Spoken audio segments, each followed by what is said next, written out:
get about 15 to 20% of GDP coming from this sector. And that really holds the promise for the tourism sector in Nepal. Indian enterprises, on our part, would be very keen to invest in the development of the hospitality infrastructure in Nepal, and also very importantly in building human capacity to be successful in this very important industry as we go forward. Roads, railways, and infrastructure. World-class infrastructure, as all of us know, is key for development. On the one hand, it is a prerequisite, in a manner of speaking, for boosting economic activity, but it's also, on the other hand, a force multiplier for job creation and for private consumption. Indian industry believes it can partner Nepal in its infrastructure mission. We would be keen to explore projects encompassing road connectivity, airports, railway networks, intercity highways, and expressways. A for agriculture. Agriculture remains a very significant contributor to the GDP of Nepal. It's about 25%, but importantly, it also contributes 60% or employs 60% of the total workforce in the country. There is significant potential to manufacture and process high-value agricultural goods from Nepal, given its rich flora and fauna and biodiversity in the country. We can go up the value chain through products like medicinal and aromatic plants, pet food, horticulture, honey, tea, coffee, etc., which have all been already identified by the government of Nepal. I think where there is a potential to work together is on investments in seed technology, in agri-tech, in building fertilizer capacity within the country, so that this contributes to enhancing the productivity of the agriculture sector within Nepal. Investments in climate-smart agriculture, in agroforestry, leveraging the power of technology is going to be critical to build resilience in agri-value chains and creating sustainable livelihoods in Nepal. This is very critical, especially given what's happening these days on climate change and the extreme weather events that are now a reality of life. But I think the key point I will make on agriculture is that the economic multiplier of agriculture can be amplified many-fold if we can integrate seamlessly agriculture with forward linkages with value chains in food processing and FMCG categories. And that's what we are actually doing already in the company that I represent, and I talk about that in a minute. I think this can in turn lead to the virtuous cycle of employment generation, of conserving foreign exchange, and in fact, actually import substitution, and also spurring higher levels of private consumption in the country. D for digital. IT exports, somebody already has spoken about it, has already crossed the 500 million mark in 2022 and is actually doing very well already. But I think the potential here is to quadruple that number in the near to medium term to $4 billion. The rapid evolution of digital technologies, which is things like Industry 4.0, AI, ML, cloud technologies, etc., actually present a tremendous opportunity for Nepal's IT sector. The rapid development of the IT sector in Nepal, along with a vibrant startup ecosystem, can actually engender a virtuous cycle again of employment creation, of foreign exchange earnings, and provide a fillip to private consumption in the country and reaping the demographic dividend that Nepal has got. We must work together to leverage India's expertise in the IT sector and also its great success in recent times in digital public infrastructure to usher in rapid digitalization of the Nepali economy. E for energy, my previous speakers have already spoken about it, so I won't take much time. But I think the long-term power trade agreement that has been signed between India and Nepal recently has paved the way for Indian enterprises to participate in this sector through investments in Nepal's hydropower development, setting up transmission lines, and energy storage. This will go a long way in developing Nepal and positioning it as a clean energy hub in South Asia. Finally, I would also like to take this opportunity to share our own experience of ITC, the company I represent, through our presence in the country through our subsidiary called Surya Nepal Limited. A lot of you people may be knowing about it. ITC has been in Nepal for over nearly 4 decades now through our subsidiary. And from a humble beginning in 1986, Surya Nepal has transformed itself into a truly Nepalese company, offering consumers world-class products and services under the proud Made in Nepal tag. It is the largest contributor to the exchequer and stands as a beacon of success for potential foreign investors, and we'll be very happy to share our own experience with potential foreign investors. In recent years, the company has forayed into new FMCG lines of businesses such as biscuits, confectionery, and agarbatti, and we are now also looking at launching a high-end luxury hotel project in the city of Kathmandu. We remain focused on scaling up these businesses as also our existing businesses in the years to come. Finally, on behalf of CII, I would once again like to express our thanks for giving us the opportunity to share our thoughts. We look forward to working closely with you and contributing to Nepal's growth stories in the years to come. Thank you. Thank you, sir. Thank you indeed. Ladies and gentlemen, with great pleasure, now I invite to share his remarks the Senior Vice President for South Asia of the United States Chamber of Commerce, Ambassador Retired Atul Keshav.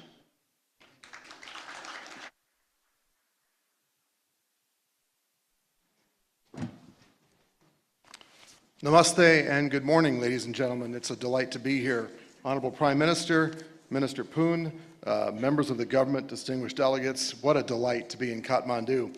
You know, we Americans are not neighbors, but His Excellency Ambassador Thompson, my dear friend, will tell you that Americans love Nepal. They love Nepal because it is the sacred land of Lord Buddha, it has the beautiful Himalayas, and the American people have had a deep love for this country for a very, very long time because of the warmth of your people. So it's a great honor to be here. Friends, I bring you the very warm greetings of the United States Chamber of Commerce in Washington, D.C. We are the world's largest private sector business advocacy organization. At our headquarters across from the White House, we were very honored to host Minister Poon last week, and we had a delightful time talking about the prospects for private sector investment in Nepal. Back in October, we hosted your Honorable Foreign Minister for the ceremony that accredited the very newest and 130th American Chamber of Commerce right here in Kathmandu, Nepal. So we've had very warm and friendly engagements with the government of Nepal, and we look forward to having that continue. And I invite all of you to come and visit us at the U.S. Chamber of Commerce in Washington, D.C. Friends, I last came here 10 years ago when I was an American diplomat, and there have been some real tough times in this country in the past 10 years. The earthquake, the pandemic, so much suffering. But what has really lifted my heart with joy in these past 2 days in Kathmandu is the amount of progress that Nepal has made despite these tough setbacks. The fact that you're having this wonderful summit, that you have a growing stock market, that you have a growing GDP, growing personal wealth is really remarkable. At the United States Chamber of Commerce, we believe in the Founding Fathers' credo of life, liberty, and the pursuit of happiness. And we want that for Americans, and we want that for all of the people of the world. And it's a delight to see Nepal doing well. In fact, particularly important is the reduction in poverty rate by an estimated 25% since 2011. I can tell you Kathmandu in the past 10 years has been transformed, and there's so much wealth and happiness on the streets, and that is exactly right and proper. Hosting this summit is a very strong signal to the world that Nepal is open for business, and we applaud you and your government for taking this initiative. The United States Chamber's mission in Nepal is twofold. First, we wish to support and recognize and celebrate the accreditation of the newest American Chamber of Commerce, and we really appreciate all of their hard work over the past 3 years to become accredited. The AmCham Nepal has the full support of the American business community because they are the representatives here of that community, and they are the leaders who will help drive private sector investment and facilitate commercial exchanges between the American people and the Nepali people. The AmCham here in Nepal can be a reliable, constructive partner in policy engagement with the government on ways to build a prosperous, free, sovereign, and happy Nepal for the benefit of all.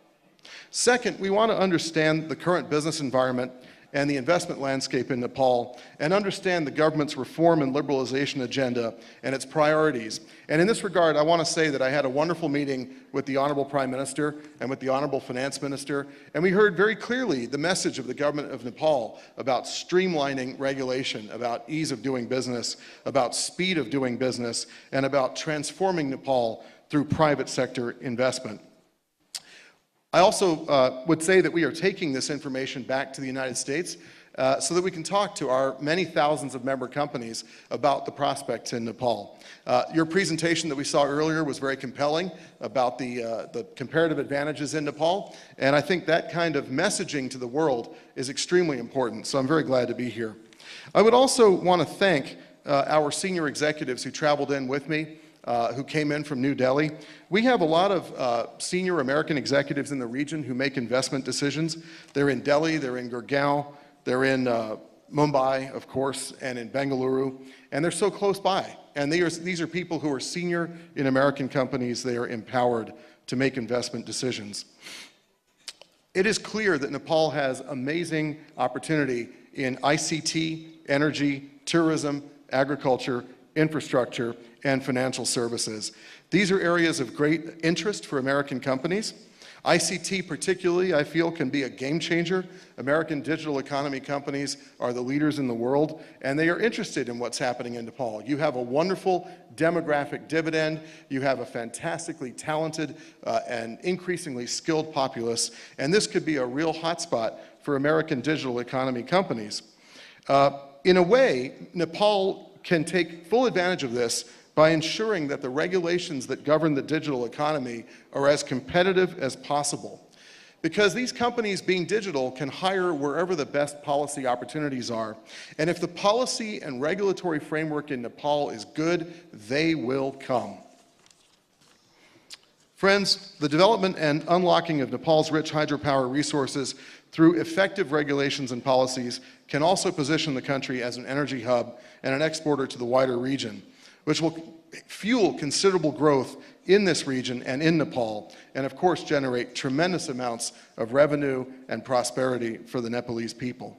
Clean energy could also sustainably fuel further investment in Nepal, particularly in energy-intensive products such as servers and data centers, especially relying on clean and renewable energy.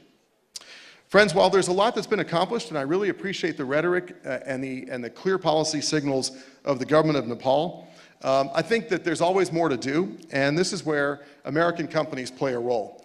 American companies have been in Nepal for decades. They are responsible stakeholders. They adhere to the very highest levels of ethics and managerial and technological excellence, environmental stewardship. They are very large employers in this country. They pay substantial amounts of taxes. They touch the lives of millions of people in this country, and they are working to build a better and happier life for all of the people of Nepal. Companies like MetLife, Coca-Cola, our digital economy powerhouses are deeply dedicated to the happiness and prosperity of this country. And indeed, we believe in the role of the private sector in generating prosperity and wealth and happiness and not generating debt and obligation, which is only a way to go backward. Creating a more level playing field for foreign companies, building regulatory predictability and mechanisms for stakeholder inputs, and focusing on ease and speed of doing business will generate further investment in Nepal. In the words of an old American film, if you build it, they will come. We commend the government for its actions in many of these areas, and we appreciate very much the government's efforts to obtain Nepal's first sovereign credit rating and working to pass the electricity bill. We believe that a commitment to lasting reform will enable Nepal's business environment and private sector truly to flourish and generate sustainable, inclusive, and resilient growth for Nepal's citizens. And friends, may I say from my regional perspective, it is clear that the next 20 years in this region could be completely transformative. If you look at the demographic advantages, if you look at the increasing regional and collective effort for integration, and the amazing, amazing demographics of South Asia, I think that you could see a transformation in the lives of the Nepali people over the next 20 years that is going to greatly enhance your prosperity and your happiness.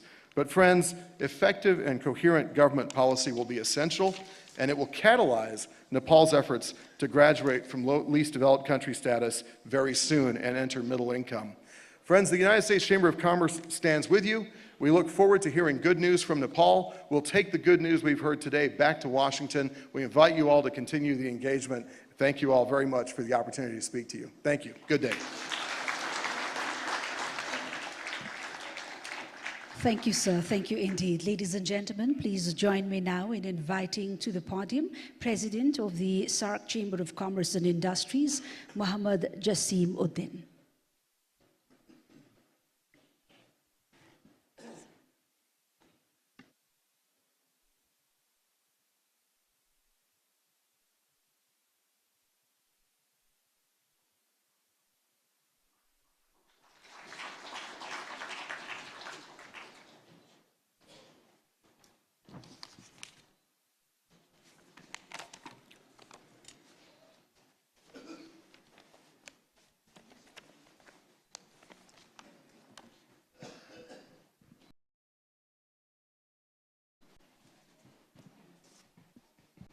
Right, Nepal, Mr. Pushpa Kamal Dahal, His Excellency Finance Minister, and the Honorable President of Nepali Federation Chamber of Commerce and Industry, other dignitaries in the dais, the Honorable Ministers, diplomats, business leaders, distinguished guests, members of print and electronic media, ladies and gentlemen, Assalamu alaikum and very good morning to you all. On this momentous occasion, I am honored to join the inaugural ceremony of the 3rd Nepal Investment Summit 2024, held in capital of Nepal, a beautiful city of home of the world's highest mountain peak. On behalf of SAARC Chamber of Commerce and Industry, I extend my heartfelt gratitude to the government of Nepal and the supporting organization for their dedication in hosting this prestigious summit for the 3rd time. The presence of such distinguished gathering today is a powerful sign of Nepal growing importance and the business expansion of the global and regional scale. So I congratulate Nepal for this landmark arrangement.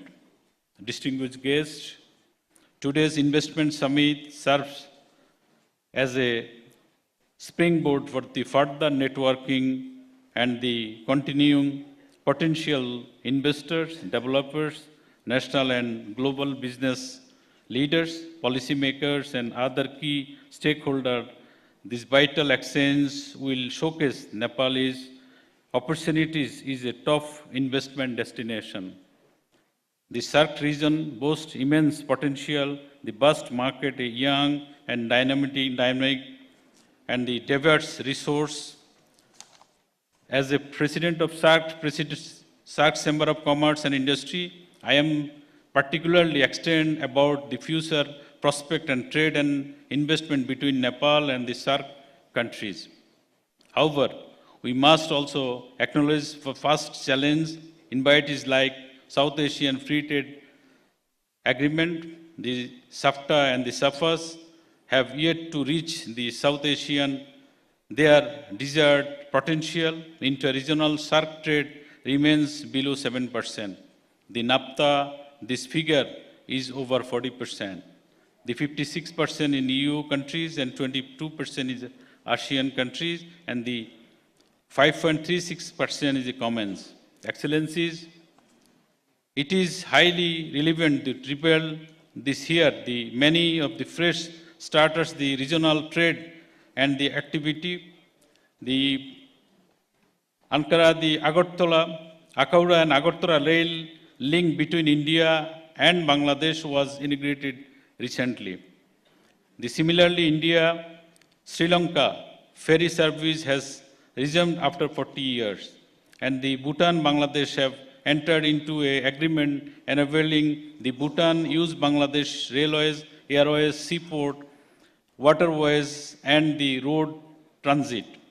In addition, South Asian countries, particularly Nepal, Bhutan, and Northeast India, possess immense potential for the hydro power generation.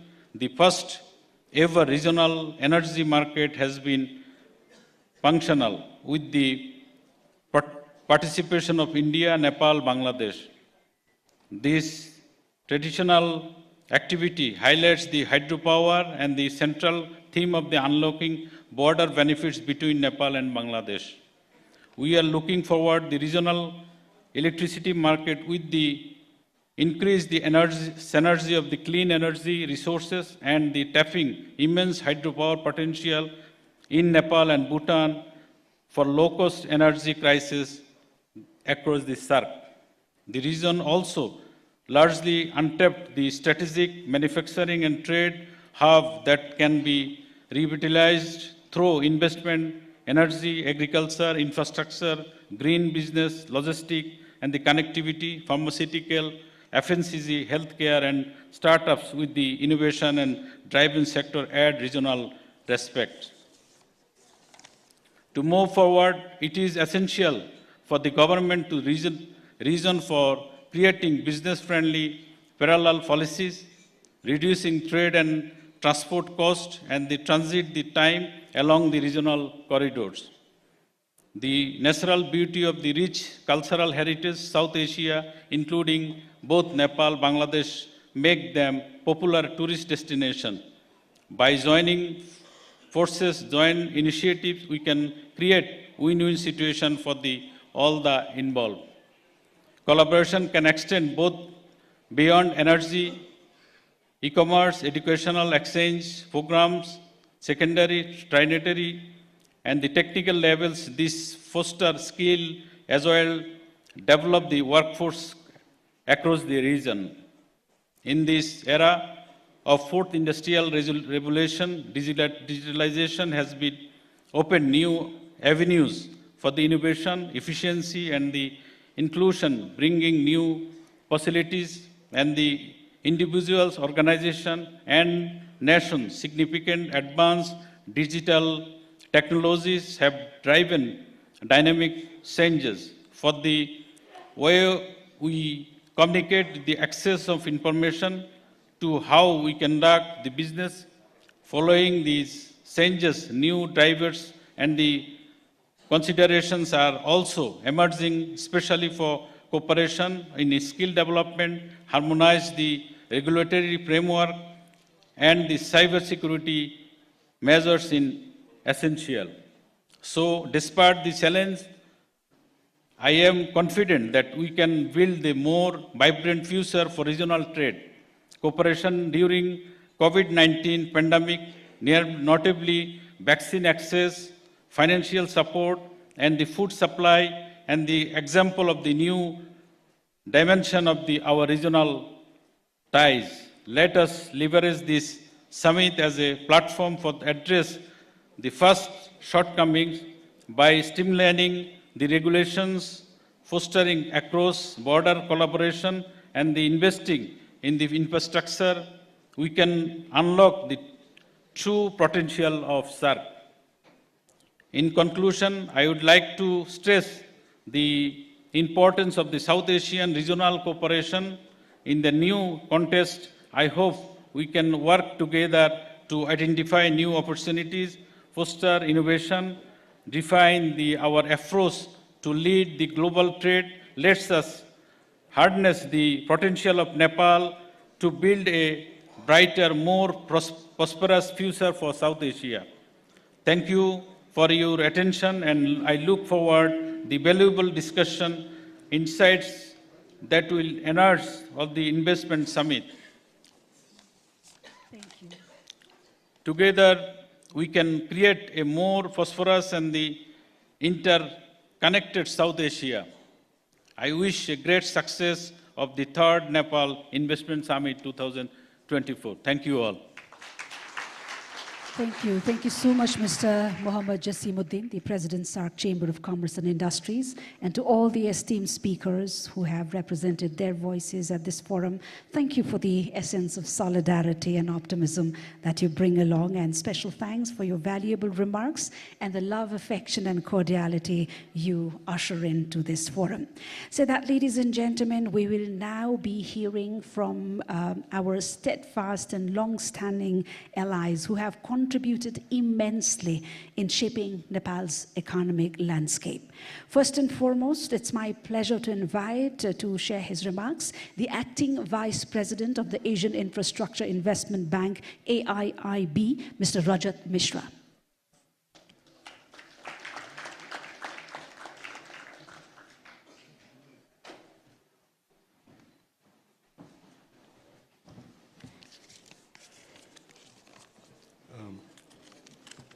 Right Honorable Prime Minister, Your Excellencies, dignitaries, ladies and gentlemen, Namaste.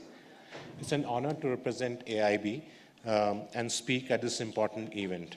And I will just try to focus briefly on how AIB can assist Nepal in its development journey. Nepal is at a historic cusp, scheduled to graduate from category of LDC to medium income country very quickly. And with robust macroeconomic stability and strong external sector, Nepal can capitalize on its strengths to further its development.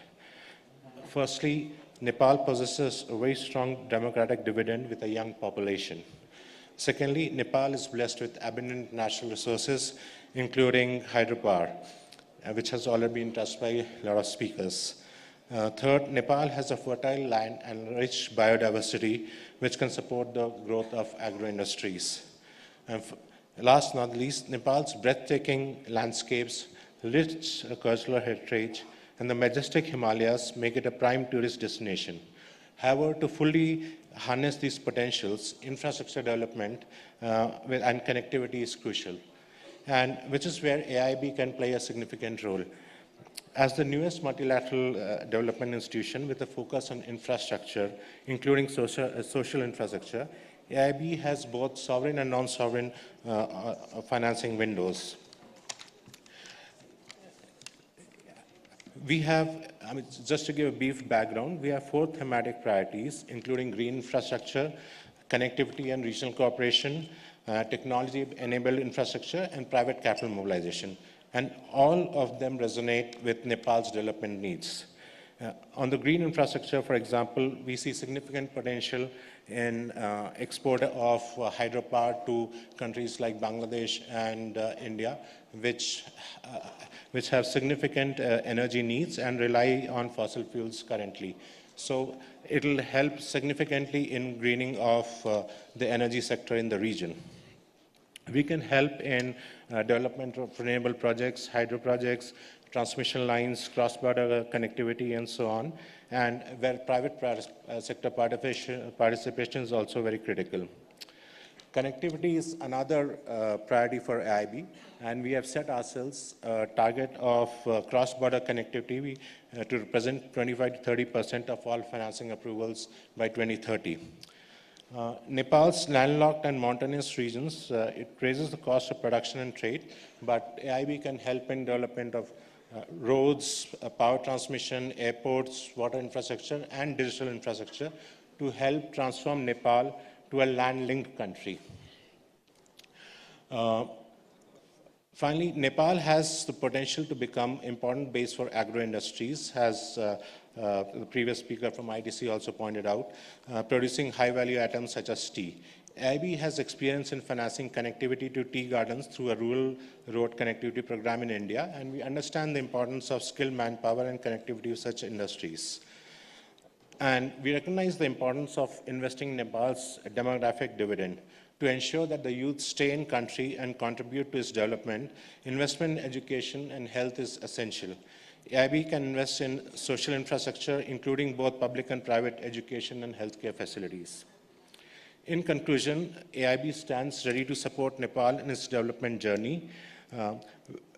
Through our focus on green infrastructure, connectivity and technology, and private capital mobilization, AIB can contribute to Nepal's sustainable development. Together, we can build a prosperous and resilient Nepal for future. Thank you very much. Thank you, sir. Thank you indeed. Ladies and gentlemen, please join me now in inviting to the podium the Vice President for Central West and South Asia, Asian Development Bank, ADB, Mr. Yin Ming Yang.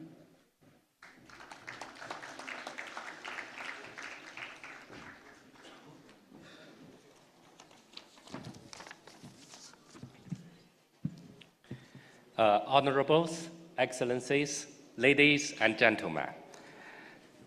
It is a great honor for me to participate in this summit. On behalf of the Asian Development Bank, let me extend our warmest congratulations to the opening of the third summit. Nepal is at a critical stage of welcoming investors by showcasing important progress in improving the business climate in recent years. The country is well placed to harness the benefit of the richer natural resources and the friendly external relations in critical areas such as water resources, green energy, agriculture and tourism, trade and investment. In my remarks, I will touch upon ADB's operations in Nepal and share our views on priorities for promoting investments. ADB is seeking opportunities to expand our private sector operations.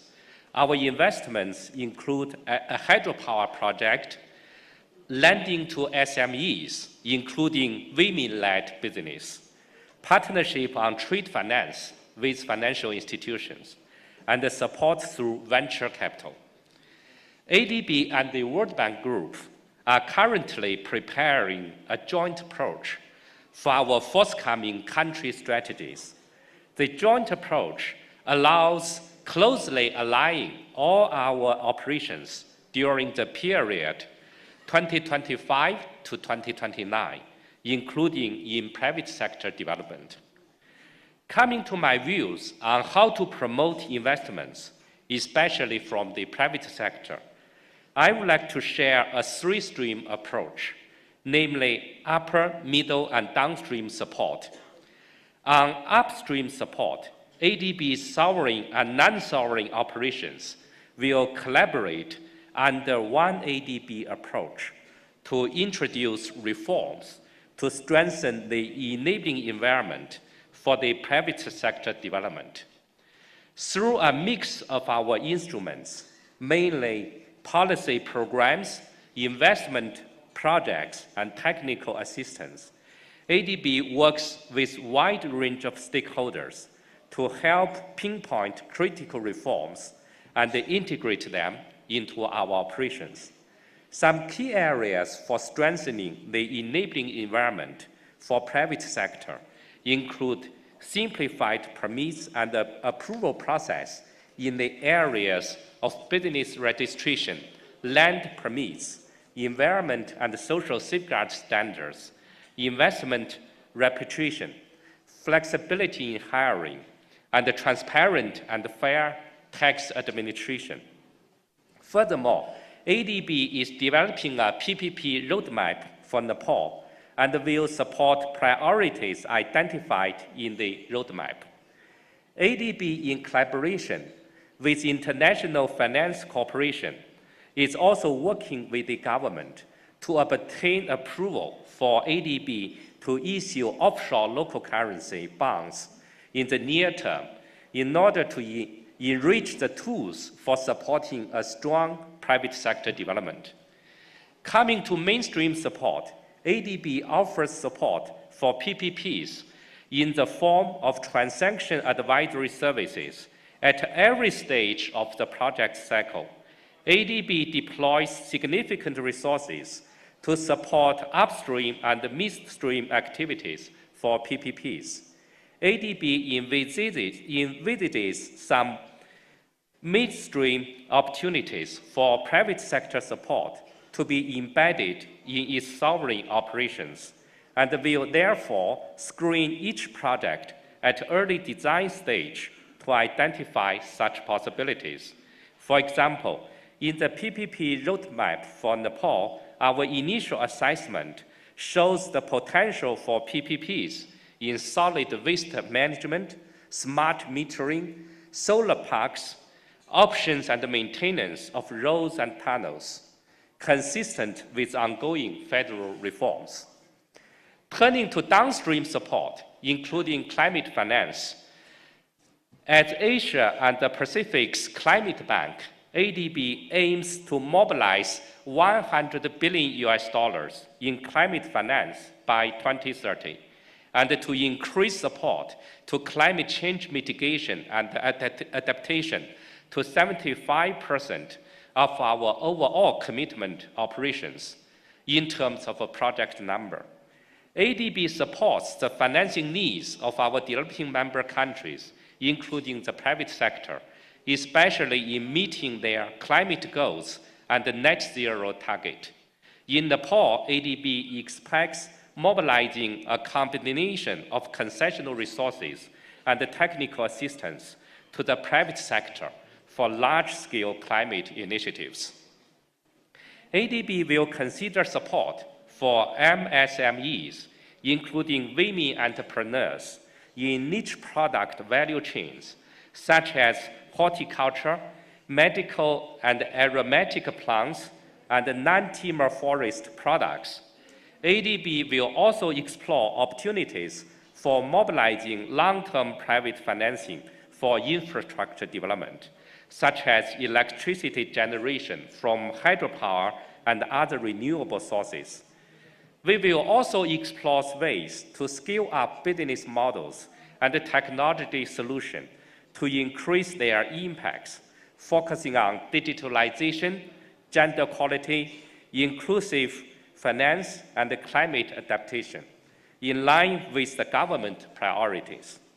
ADB will further endeavor to diversify into other segments of infrastructure, such as high-quality telecommunication services, clean and affordable transportation, urban infrastructure and services, and tourism infrastructure. In closing, I would like to commend the initiatives taken by the government to promote investments and reiterate ADB's strong commitment to assist Nepal in attracting private sector investments with both our knowledge and lending services, and in partnership with all the other stakeholders, including the business community. Finally, let me wish a great success of the summit. Thank you. Thank you, sir. Thank you indeed. May I now invite upon stage the South Asia Regional Vice President of the World Bank Group, Mr. Martin Reiser, to share his remarks.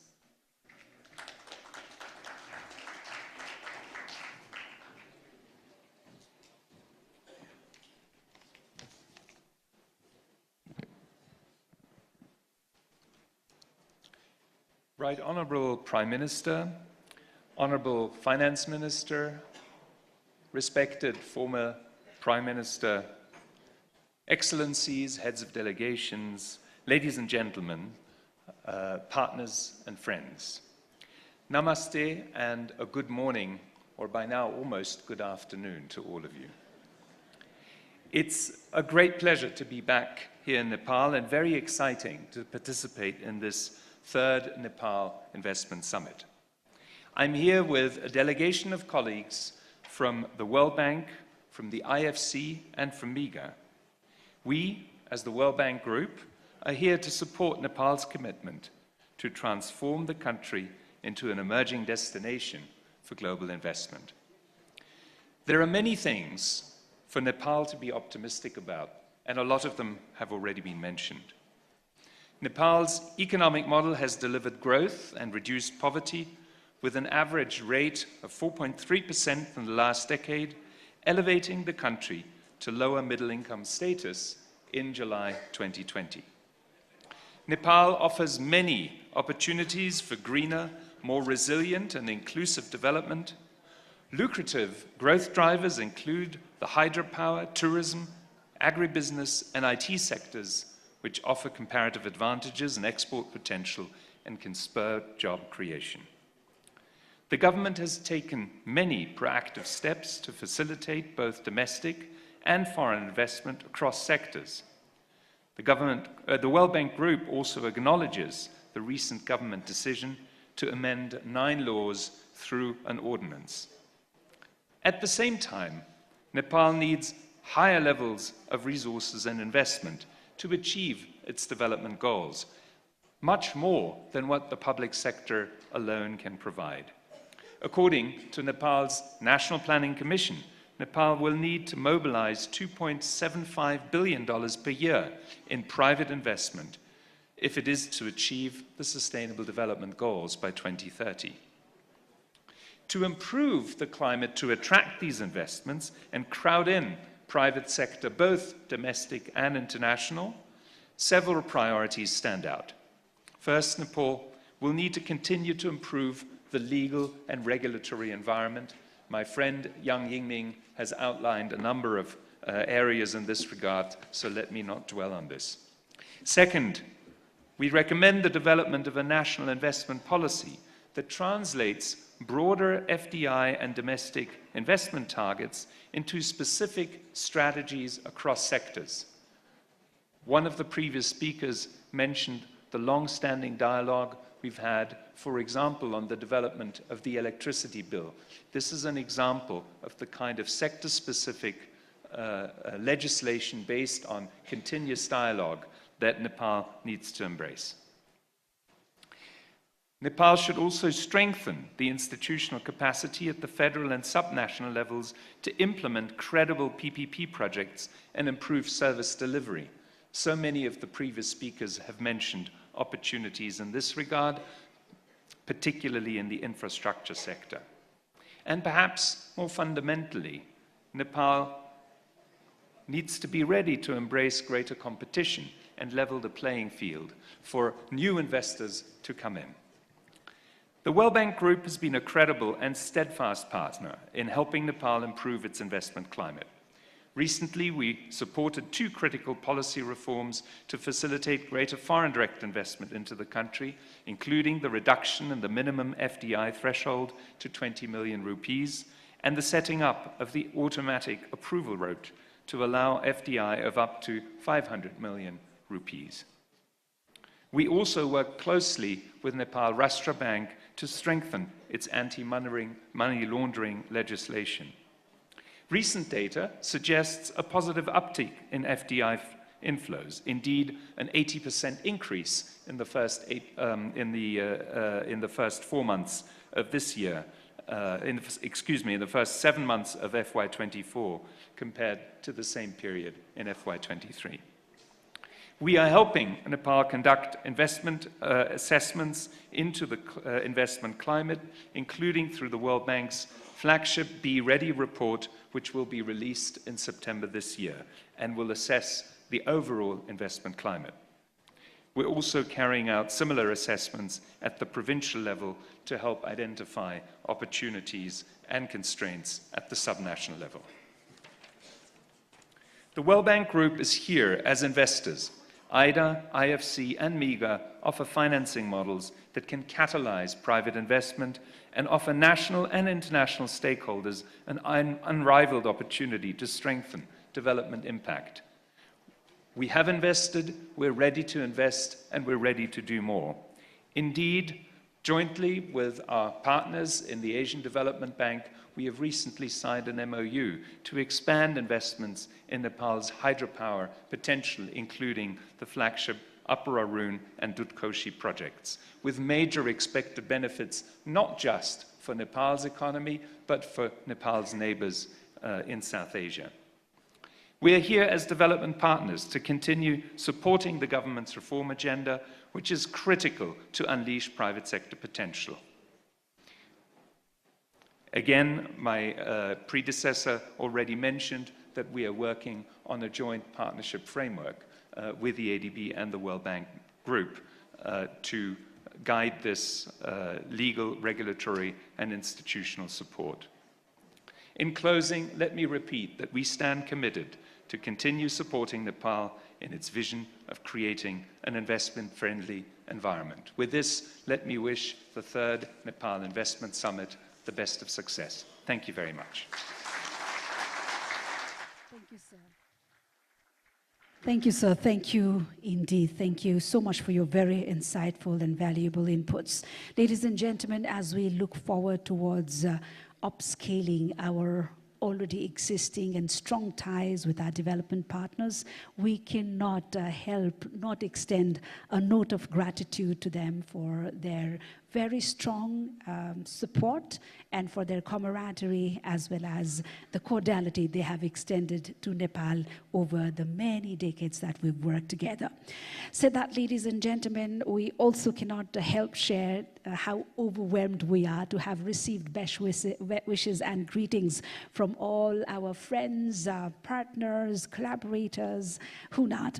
And we take a moment now just to present before you a few prominent such greetings and messages received from our very valued friends and partners in front of you now. First and foremost, allow us to draw your attention towards the screen now as we play the video message received from the Secretary General of the United Nations Conference on Trade and Development, Her Excellency Madam Rebecca Greenspan. Your Excellencies, the Right Honorable Prime Minister Pushpa Kamal Dahal, Ministers, Honorable Deputy Prime Minister and Minister for Foreign Affairs Narayan Kaji Shrestha, Honorable Finance Minister Barshaman Poon, distinguished delegates, investors, business leaders, ladies and gentlemen, dear friends. As Secretary General of the UN Trade and Development Conference, it is with great honor and a sense of shared purpose that I address you today at the 3rd Nepal Investment Summit. Nepal, a land of breathtaking natural beauty, rich in resources, culture, and a dynamic workforce, is already on a positive growth, heading to graduate from the least developed countries category in 2026. Its young and dynamic population, a strategic location at the crossroads of Asia, and a growing appetite for progress, is poised to become a regional beacon of inclusive growth and innovation. This summit marks a critical opportunity to showcase Nepal's immense potential to global investment and provide a multi-stakeholder platform to exchange and interact. Both from hydropower and renewable energy to sustainable agriculture, tourism, and the technology sector, Nepal offers diverse and lucrative investment avenues that promise meaningful contributions to the nation's development trajectory. We, at the UN Trade and Development Conference, have long recognized Nepal's great investment potential as showcased in the investment guide and the investment policy review we undertook specially for the country. According to our study, Nepal has made significant strides in recent years, demonstrating a strong will to create a conducive business environment. The government's effort to streamline regulations, enhance infrastructure and institutional capacity, and promote transparency are encouraging signs for potential investors, together with the very ambitious policy agenda that has been proposed. Policies like the new Foreign Investment and Technology Transfer Act, Industrial Enterprise Act, Public-Private Partnership Act, IP Policy and Labor Law are important reforms in Nepal, along with several other investment-related policies in the pipeline to improve its business environment. As Nepal continues on this path, ensuring a level playing field for both domestic and international investors will be essential to attracting the scale of investment needed to reach its full potential. We must also prioritize investments that empower women, youth, bridge social divides, and that address Nepal's unique vulnerability to climate change. Investing in green technologies, resilient infrastructure, and climate-smart agriculture is not merely a profitable choice, but an urgent necessity for Nepal's long-term prosperity and security. We at UNCTAD stand as a steadfast partner to Nepal on this journey. Our reports, conferences, and technical programs are available to support the government in creating policy frameworks that promote sustainable investment, build capacity, and foster technological innovation. Distinguished guests, the opportunities before Nepal are vast. By working together, government, the private sector, investors, civil society, and international partners, we can unlock Nepal's potential and build a future where economic growth, social progress, and environmental sustainability go hand in hand. Let this summit be a catalyst for bold action, innovative partnerships, and a resounding commitment to a prosperous and inclusive future for Nepal. I thank you. And we extend our bit of gratitude for these very optimistic and encouraging words from the United Nations Conference for Trade and Development. Thank you, Your Excellency. Ladies and gentlemen, this summit is all about laying a foundation to creating new ties and to bolstering networks, both old and new. And in this regard, today for us is a fresh beginning.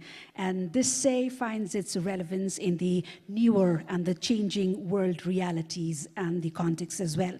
And amidst the heightened developments triggered by technology, AI, and whatnot, our needs are shifting, and therefore the importance of coming together. Nepal cannot wait, trust us. Nepal cannot wait to reap from your expertise, your resources, your knowledge to create that essence of solidarity and prosperity together. Thank you one more time for your very, very valued presence herein. Said that, ladies and gentlemen, we will now be hearing from high representatives from our very, very esteemed and close allies, friends, partners since a long, long time now. Friendships that date back ages old. And they would be introduced by their excellencies, the ambassadors of the friend nations who represent them. Ladies and gentlemen, the friendship, support, and collaboration have yielded countless opportunities of growth and progress for Nepal, and they continue to shape the trajectory of Nepal's development journey. Said that, and with immense gratitude, I have the pleasure, first and foremost, of inviting upon podium His Excellency, the Ambassador Dean R. Thompson, the Ambassador of the United States to Nepal.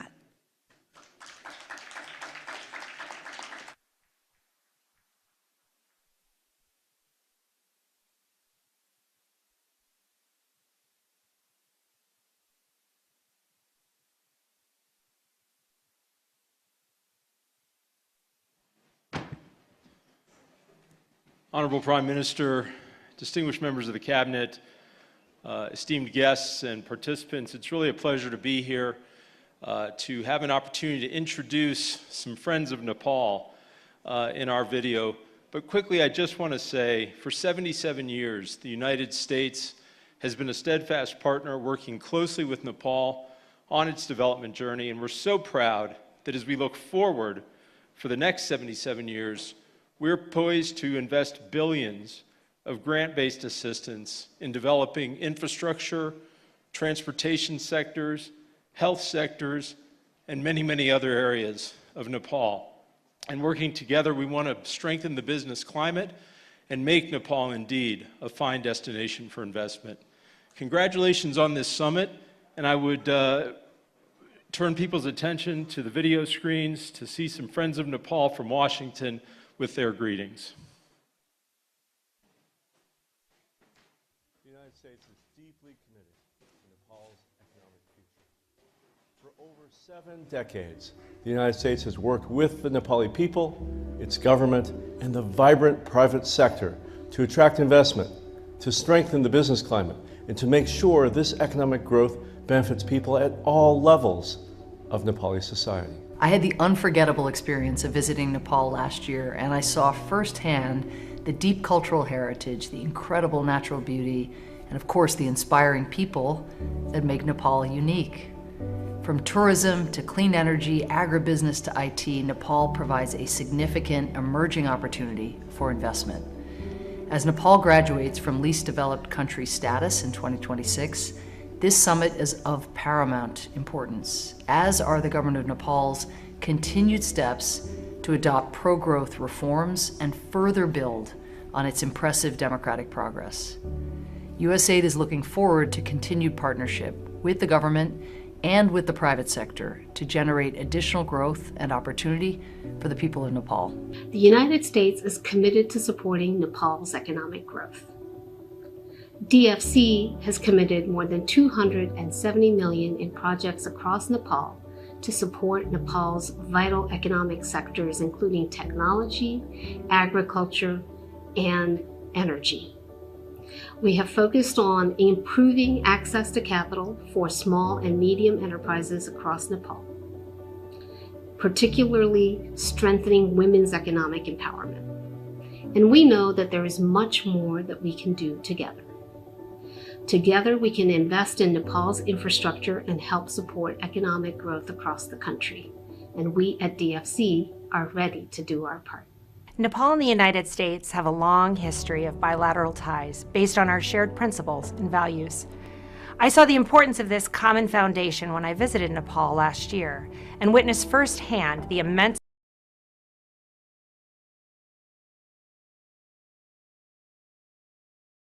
potential for growth in our relationship. I'm excited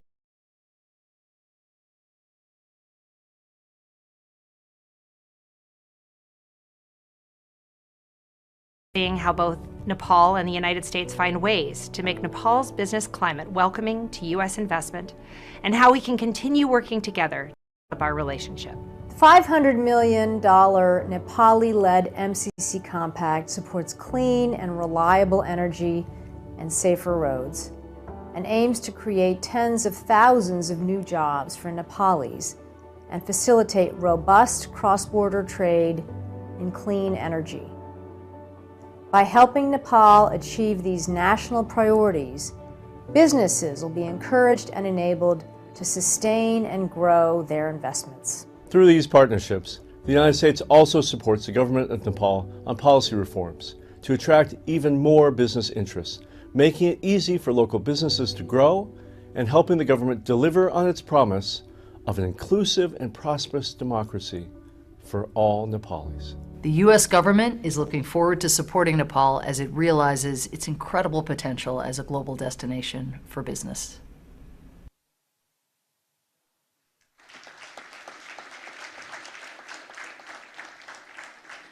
Without further ado, ladies and gentlemen, thank you, Your Excellency. Thank you indeed. May I now invite up on stage the Regional Director of the Foreign Commonwealth and Development Office, FCDO, Mr. Ben Mellor.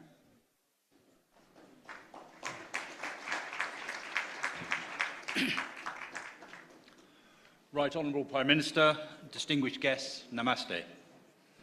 Last year, the UK and Nepal marked 100 years of friendship, uniquely certified by treaty.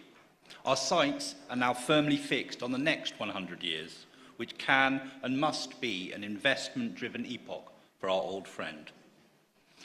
I am delighted to be back in Nepal. Less than 2 months ago, I had the privilege of congratulating the new government on its second day in office. And here we are already celebrating a major milestone, this third Nepal Investment Summit. Today's event follows a successful investment conference held in the City of London last year, where Nepal garnered significant interest as an investment destination. And momentum is building.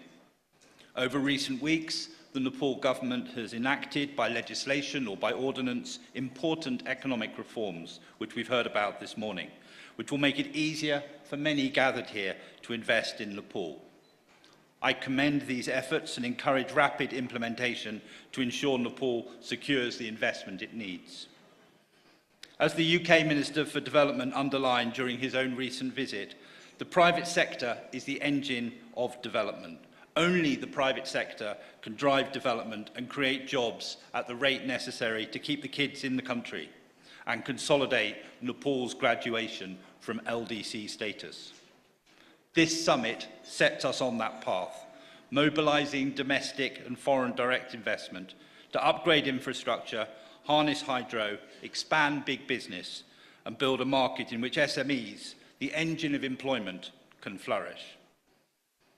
I am delighted that our UK delegation at this summit reflects the full bandwidth of UK-Nepal economic relations. Our delegation is reinforced by His Majesty's Trade Commissioner for South Asia and by senior representatives of the UK Development Finance Institution, BII. They are joined by a range of experts, some of whom already invest here, and some of whom are indeed proud UK Nepalis. I'm pleased to finish my remarks by introducing a short video from two British ministers, Minister Trevelyan and Minister Mitchell, both card-carrying members of the Nepal Fan Club and equally passionate about improving your investment climate. Like them, I wish everyone a successful investment summit. Thank you very much. Namaste. It is a real privilege for my colleague, Minister Andrew Mitchell, and myself to speak to you today as you gather at the Nepal Investment Summit. We are so sorry that we cannot be with you there in person. Our bilateral relationship, dating back to 1816, is a testament to the close and warm relationship between us and ties between our people which have strengthened over time.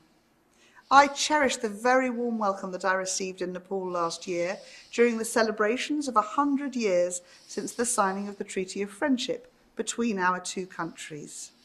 Now, my own recent visit to Nepal left me in awe of your country's enormous potential. Multiple sectors, whether that's tourism, hydropower, digital or agriculture. And we have no doubt that investors will find these investment opportunities attractive. The strong growth potential, combined with a chance to build lasting networks, can help businesses achieve their aims while helping your economy grow. Regional energy trade will get a significant boost if businesses can harness the untapped potential of the vast hydro resources. That will not only deliver practical benefits, but also combat climate change at the same time.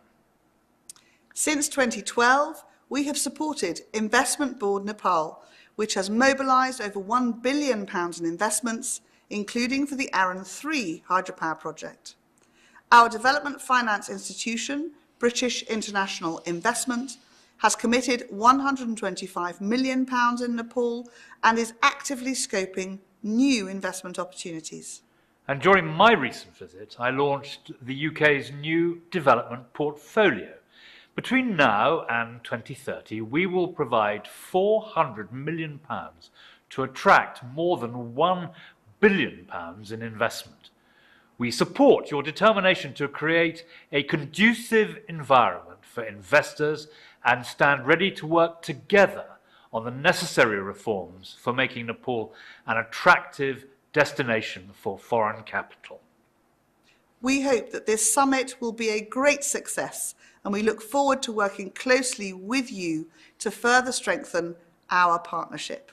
Thank you. Thank you indeed. Thank you indeed to the high dignitaries and to Mr. Mellor. Thank you so much. Ladies and gentlemen, please join me as I invite up on stage His Excellency Ambassador of India to Nepal, Mr. Naveen Srivastava.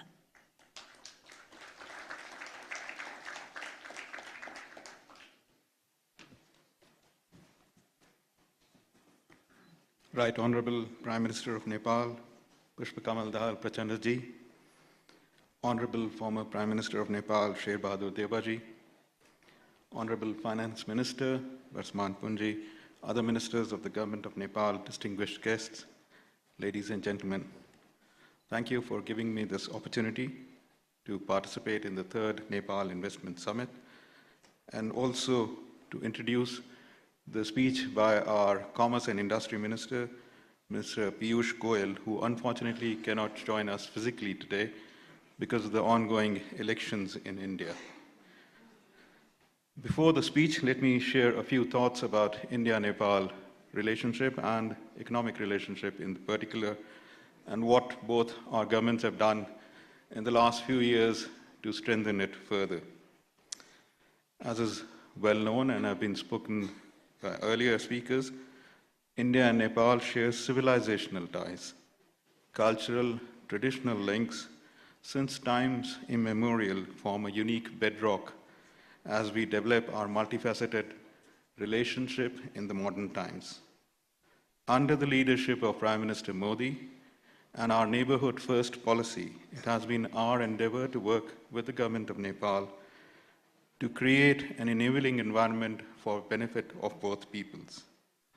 It is indeed a matter of great satisfaction that India today is the biggest cumulative FDI investor in Nepal, with more than 33% of Nepal's FDI stock currently, which amounts to about 89 billion Nepali rupees.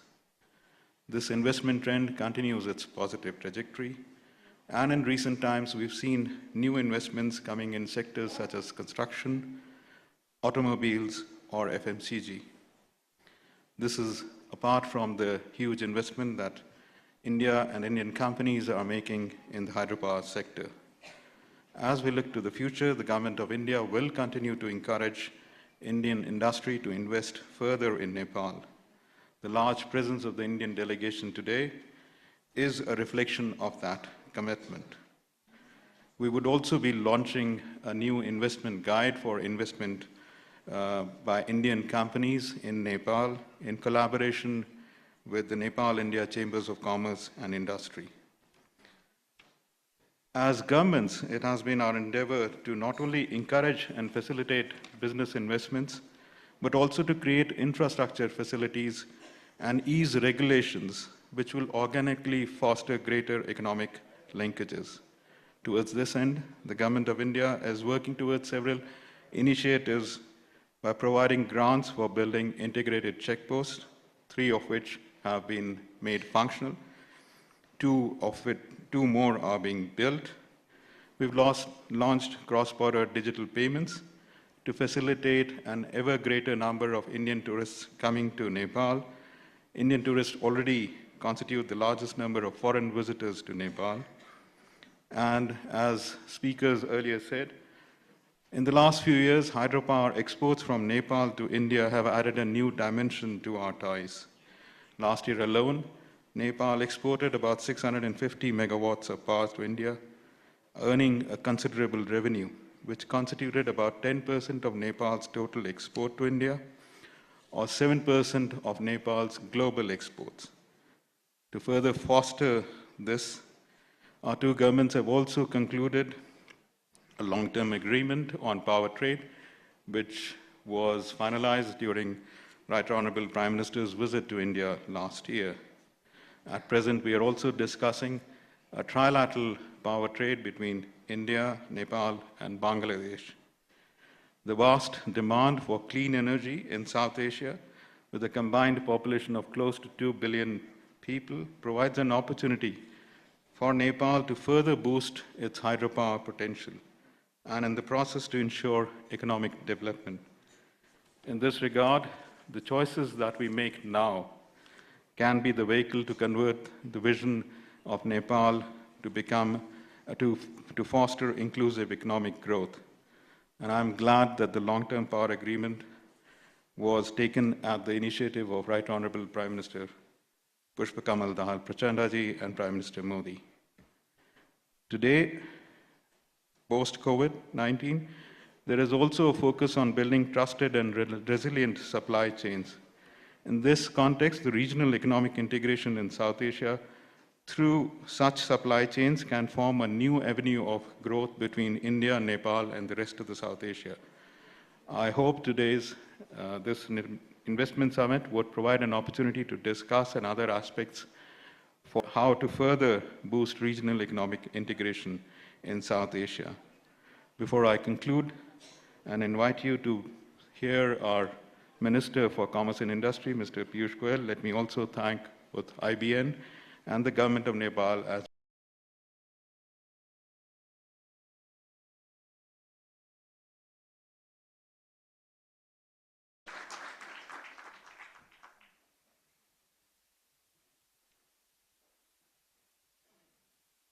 Namaskar, esteemed participants of the Nepal Investment Summit 2024. Truly a privilege and honor to address this august gathering. While I regret not being able to join you in person on this momentous occasion, I am confident that we will have many more opportunities to connect and collaborate in the future. I extend my heartfelt congratulations to the government of Nepal for hosting the Nepal Investment Summit 2024 under the theme Emerging Nepal. Nepal and India not only share a border, but also a deep-rooted friendship and a vision for a prosperous future. India has always been a trusted partner in Nepal's development journey. Friends, the unique ties between our two nations are built on long-standing people-to-people connections that have stood the test of time. Nepal is a key partner in India's neighborhood first policy, and it reflects in our continued collaboration. And we cooperate on projects in hydropower and connectivity. Reiterating the words of our Honorable Prime Minister, Shri Narendra Modi ji, I quote, "We will continue to strive to take India-Nepal ties to Himalayan heights." Investing in Nepal is not just about seeking profitable ventures. It's about contributing to the progress and prosperity of a nation with immense potential. Friends, I am confident that going forward, we will continue to work as friends. We will continue to invest in Nepal. We will continue to expand our trading and business relationship. I urge investors from around the globe, including India, to seize this opportunity and become a part of emerging Nepal. May this business summit be a grand success. Thank you. Jai Hind. Immensely grateful we are to their excellencies for adding this extra value to this forum, for their great reflections and insightful sharings. And to all the high dignitaries, thank you so much for adding all that value through your insightful statements and by being a part of this summit, which, as said earlier, is of paramount importance to all of us. So that, ladies and gentlemen, we move further on now, and yes, allow me to reiterate that the statements coming from the inaugural ceremony is of central importance for us as they set the tone for the rest of the proceedings spread across the 2 days we are under this roof. And they are central again, in fact, pivotal to guiding, creating a base and guiding and giving direction and food to the expert-led deliberations across the 2 days we are here. Said that, now we turn to our honorable leaders who have been close to the policy reins for a long time now, bring along a plethora of experience and a vision that stands strong with the spirit that they bring along to this forum, and whose presence, ladies and gentlemen, itself is a testament of their sensitivity, commitment, and solidarity to the national development and prosperity of Nepal, and a reflection of their gratitude and the great value Nepal accords to your very valuable presence amidst us here in Kathmandu today. Said that, please join me in inviting to share his remarks former Prime Minister and leader of the opposition party, Honorable Mr. Sher Bahadur Deuba.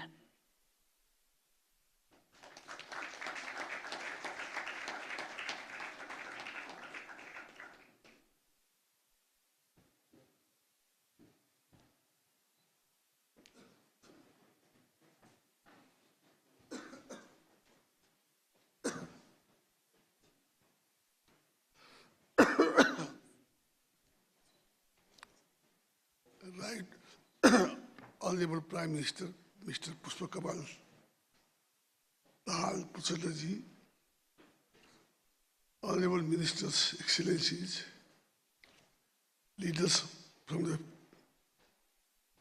private sector, eminent business persons from around the world, ladies and gentlemen, a warm good morning to you all.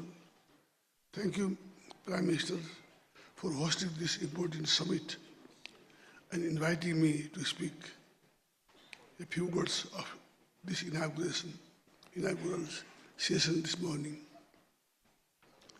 Let me also extend warm welcome to our distinguished guests who have traveled all the way to Kathmandu to attend this summit.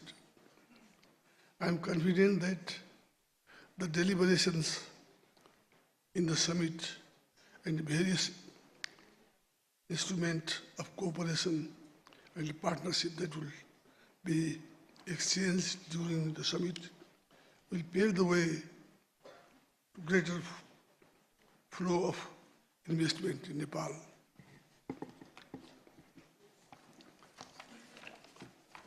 Nepal is still a least developed country. We confront huge development challenges, while our country has huge potential for development. We lack adequate capital and appropriate technology to realize development benefits. In this context, the convening of this high-level event assumes a particular significance. My party, Nepali Congress, initiated economic reform reform in Nepal back in 1990. Nepali Congress government liberalized the economy, invited private sectors, and created a conducive environment for foreign investment. During that short span of period, our government reoriented the policies, revised old laws, brought in new laws, realized the public expenditure and initiated the liberal income tax regime. Nepal's investment regime is now liberal in terms of sector open for foreign investment, tax policies, and repatriation earnings. Amongst all sectors are open to foreign investment. Agriculture, tourism, infrastructure, development, mines, minerals, manufacturing, tourism, hydropower, and ITR, some of the key sectors where domestic and foreign investment will have transformative impact.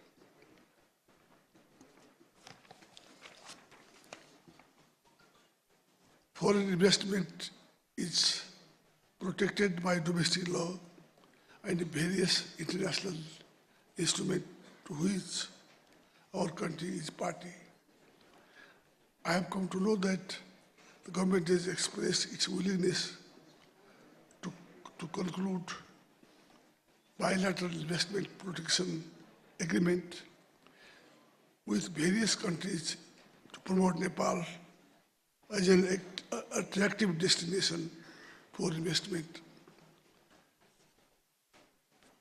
Flexible our law, demographic dividends with substantial share of young and energetic populations, reliable supply of electricity availability of local raw availability of local raw materials also contribute to make production low cost compared to other high wages countries in the region. We have established one-stop service that includes the Investment Board of Nepal for large-scale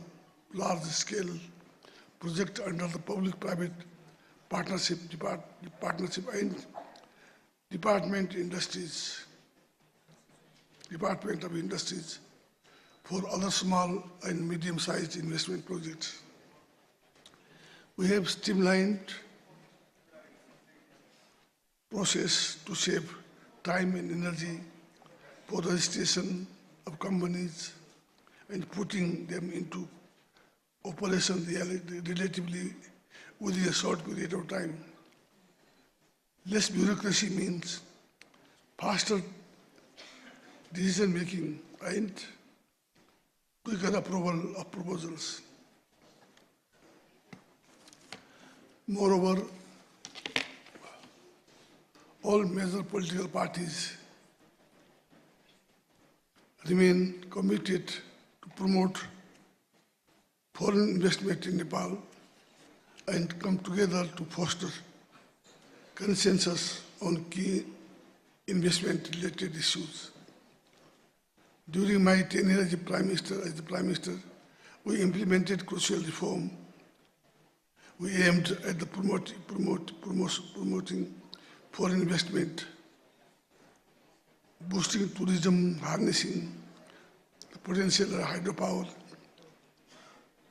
revitalizing industries and agriculture.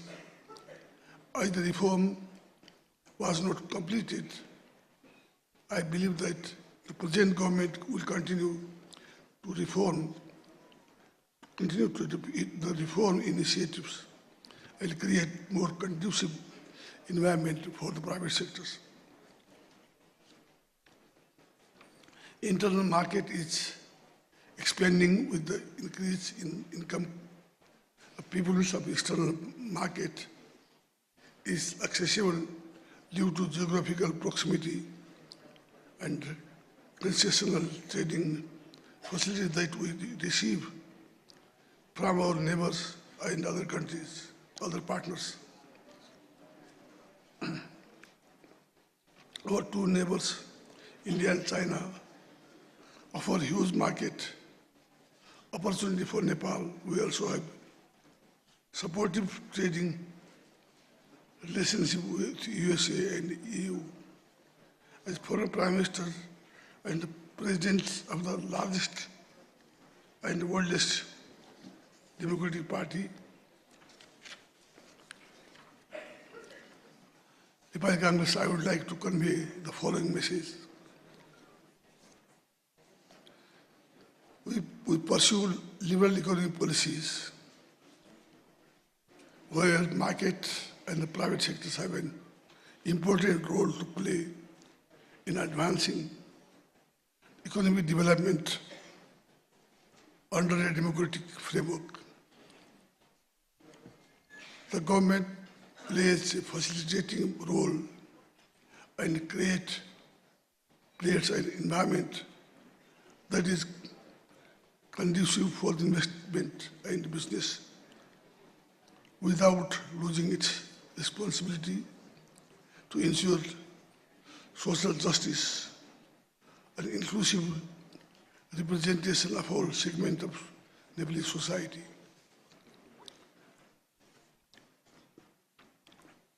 We live in the era of intense competition of investment. This means we need to be more attractive and competitive in providing intensive and protecting investment. Money goes where it treated well. Well, it is treated well. We continue pursuing reform in a coherent and practical manner to adjust our investment regime in the light of changes in the internal and external economic environment. We do not pursue disciplinary policy vis-a-vis foreign investors. We are treated poor with national investors. We welcome foreign investors as our valued guests.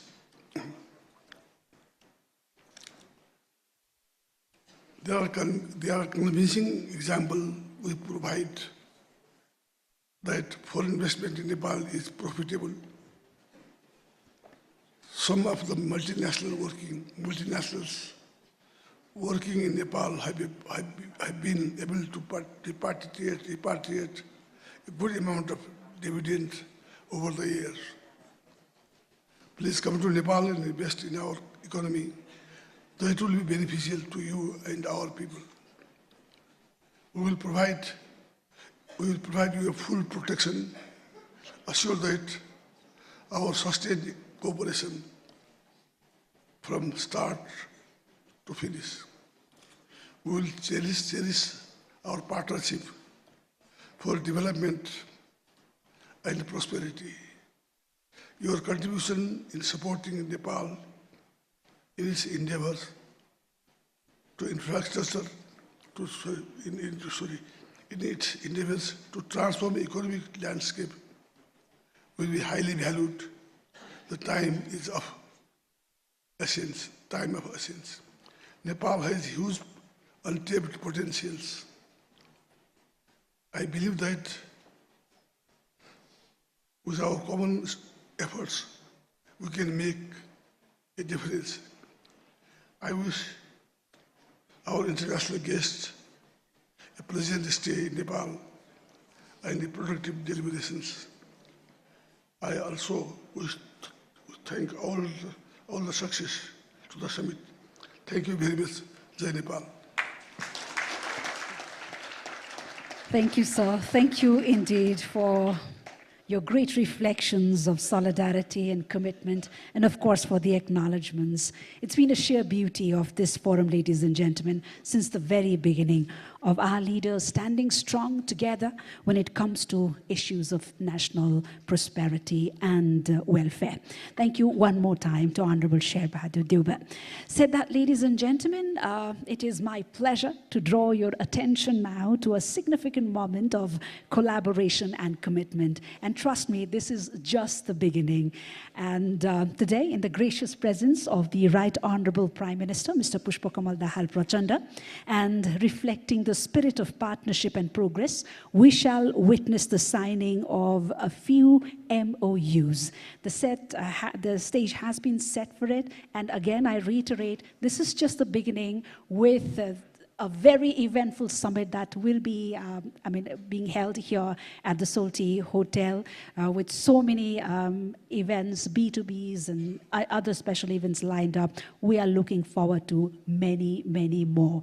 And these MOUs, these partnerships, these networkings, which are fostered here at this very forum, would be our soul, our engine, and the driving force that would take us further ahead for many, many years to come. And with this hope and confidence, it's my pleasure now to invite the signatories for the first MOU, which is between the BLC Group Nepal and Yota Data Service India.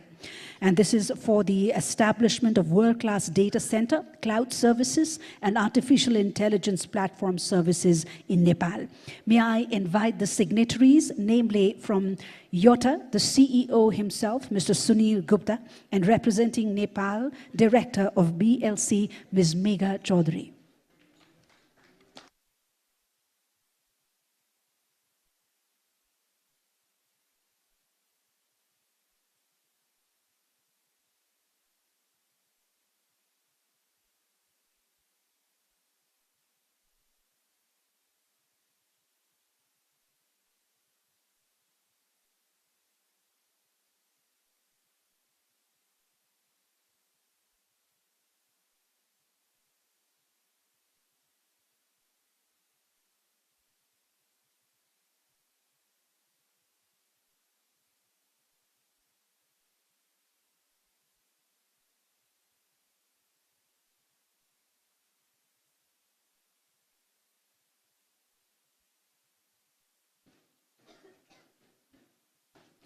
initials put, may I have the privilege of inviting both these signatories up on stage for a better view and to honor the gracious presence of the Right Honorable Prime Minister, Mr. Pushpa Kamal Dahal Prachanda. Ladies and gentlemen, this is the MOU between BLC Group Nepal and Yota Data Services India for the establishment and operation of data center.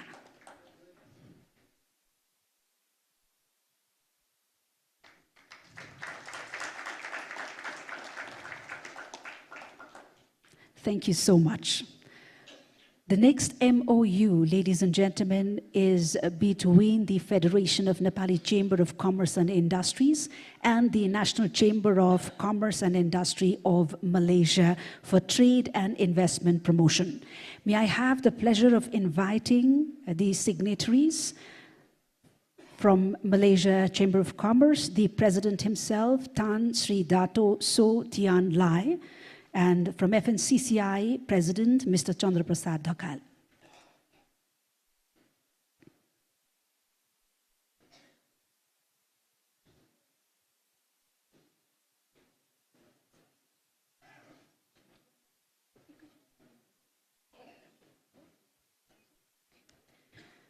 Ladies and gentlemen, we are witnessing the signing of two MOUs simultaneously. One was the one I said earlier on trade and investment promotion. The second is between FNCCI and the Federation of Malaysian Manufacturers for Trade and Investment Promotion with the signatories, Mr. Chandra Prasad Dhakal from FNCCI and Tan Sri Dato So Tian Lai, the President of the Malaysian National Chamber of Commerce and Industry. The second MOU is for trade and investment promotion. May I invite the signatories up on stage to honor the gracious presence of the Right Honorable Prime Minister.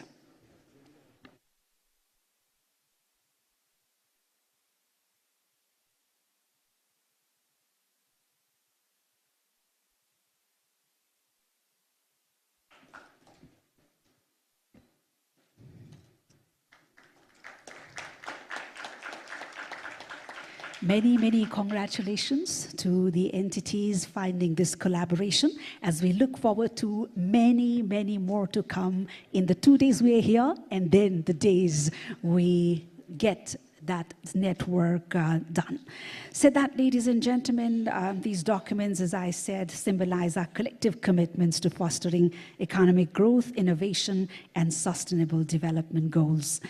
We now move forward, and it's my distinct honor, ladies and gentlemen, to invite up to the podium a leader whose leadership and commitment has propelled Nepal towards a future filled with promise and opportunity.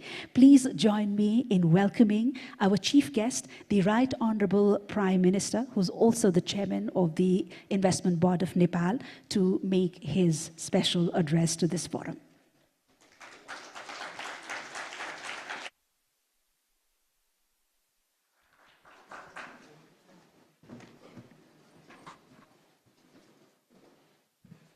Honorable former Prime Minister, my cabinet colleagues, distinguished delegates, esteemed guests, ladies and gentlemen, very good morning and namaste to everybody. At the outset, I extend my warm welcome to you all to the 3rd Nepal Investment Summit 2024. Today marks a momentous occasion in our journey towards economic prosperity and sustainable development. As we gather here, I am filled with profound optimism and confidence that Nepal is emerging as a premier investment destination offering boundless opportunities for global investors. Nepal is the land of Gautam Buddha, Mount Everest, and brave people. Equally, it is a country that wholeheartedly welcomes foreign investment. Nepal stands at the center of opportunities, welcoming investors with its untapped potential. Our unwavering commitment to liberal economic policies lays the foundation for a vibrant and investor-friendly business environment. We are strongly committed to carry out continuous reform to facilitate the investor, industrialists, innovators, and easing of doing business.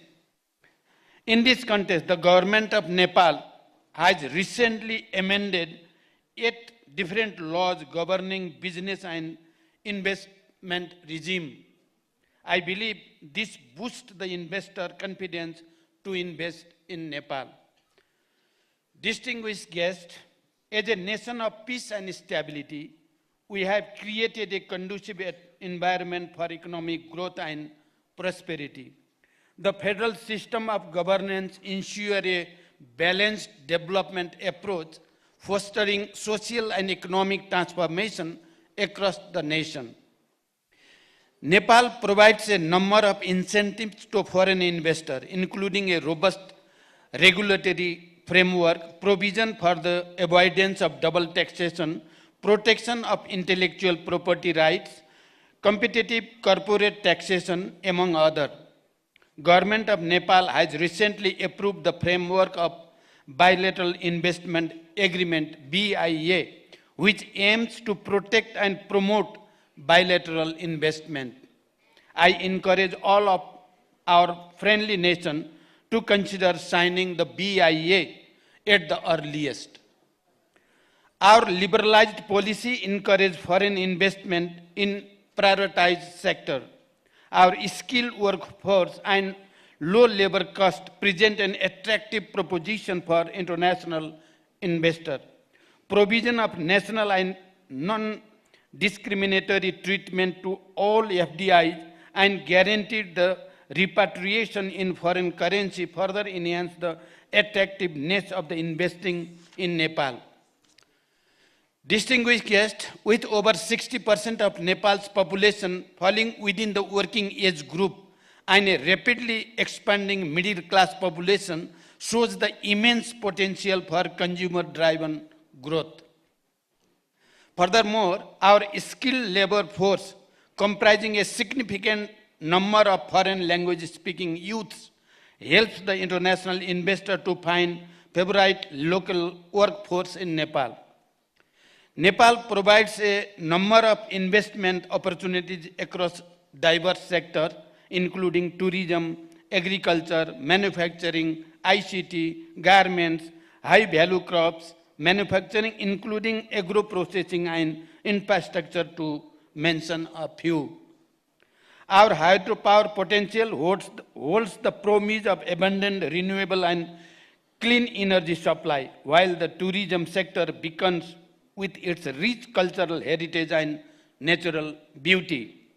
Although Nepal has a huge potential of hydropower generation, only 3,200 megawatt have been harnessed so far, and about 5,568 megawatt large-scale power projects are under construction or in the pipeline with execution through public-private partnership (PPP) modality. This explicitly shows the enormous opportunities to invest in hydropower sector in Nepal. The existing and planned cross-border transmission line with India and China facilitates energy exchange within the region. To facilitate the power cooperation within the region, we have signed power trade agreement with India, MOU for power sector cooperation with China, and MOU for power export with Bangladesh. The tourism industry stands as a significant contributor to the economy, evidenced by the arrival of over 1.2 million international tourists in 2023, marking a notable 17% increase from the previous year. Likewise, the IT sector is experiencing a steady upward trajectory with a remarkable growth rate of around 65% in service export over 2021. Additionally, Nepal presents lucrative opportunities for the export of high-value cash crop, further enhancing its investment appeal and contributing to economic growth. The ready-made garment and Nepali carpet are also the major products being exported to the global market, and renowned for their quality, having huge potential for investment. The operation up to special economic zone alongside several other in the development phase throughout the nation underscore our unwavering commitment to fostering economic growth and industrial development.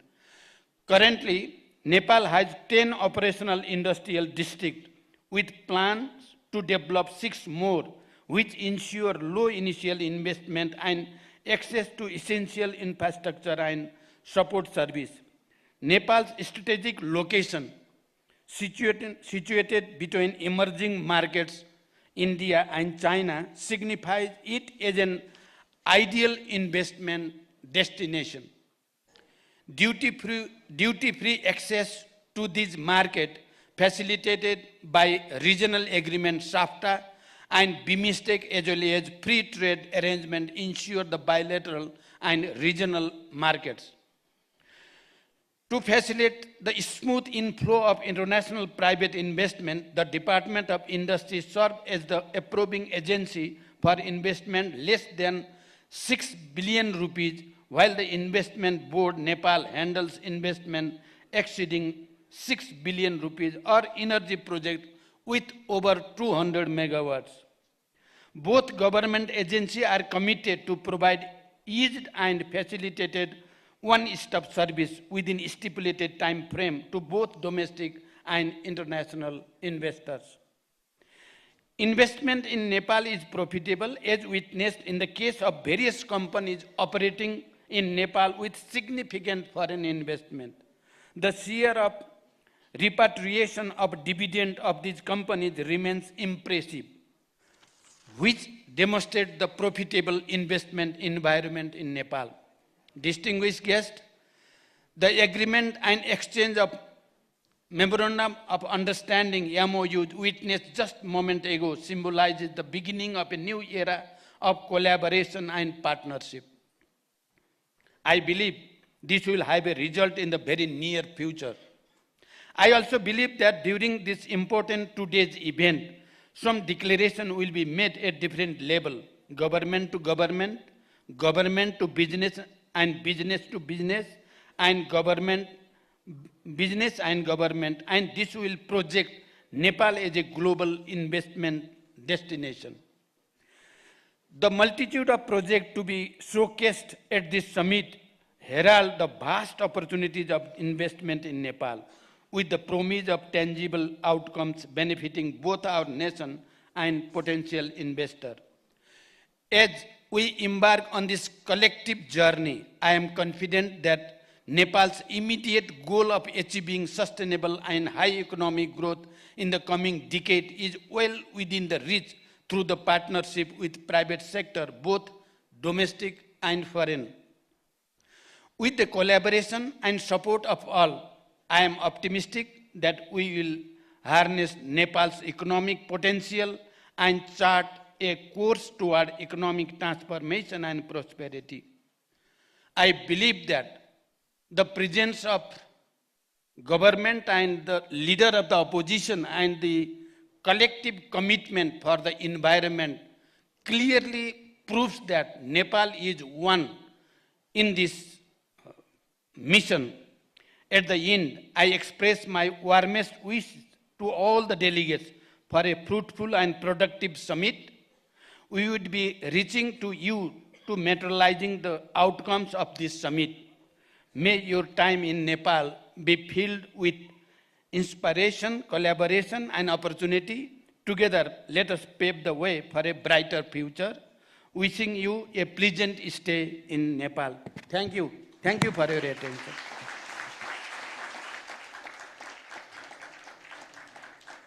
Thank you, Right Honorable Prime Minister, for your very optimistic thoughts and great vision. And thank you for gracing us today with your very valuable presence. Ladies and gentlemen, trust us, it's been a Herculean task to craft all this together, tailor everything around the summit, because we wanted to create a very strong foundation, a foundation for a new era, just as similarly to what the Right Honorable Prime Minister put it, a new era of collaboration and partnership for Nepal with the friends across the world. And the IBN, with its strategic approach to investment promotion, has over the years not only spearheaded implementation of several high-profile projects, but also has fostered an environment of trust and cooperation between the government, private sectors, and international investors. And it's been a race, a very high race for the IBN and the entire team itself. So ladies and gentlemen, as we applaud the entire team of IBN, who's been working day and night under the supervision and guidance of the Right Honorable Prime Minister, the Finance Minister, as well as the entire government team, may I invite now to extend the vote of thanks, the leadership himself, the CEO, who is also the Member Secretary of the Nepal Investment Summit 2024 Steering Committee, Mr. Sushil Bhatta, to extend the formal vote of thanks.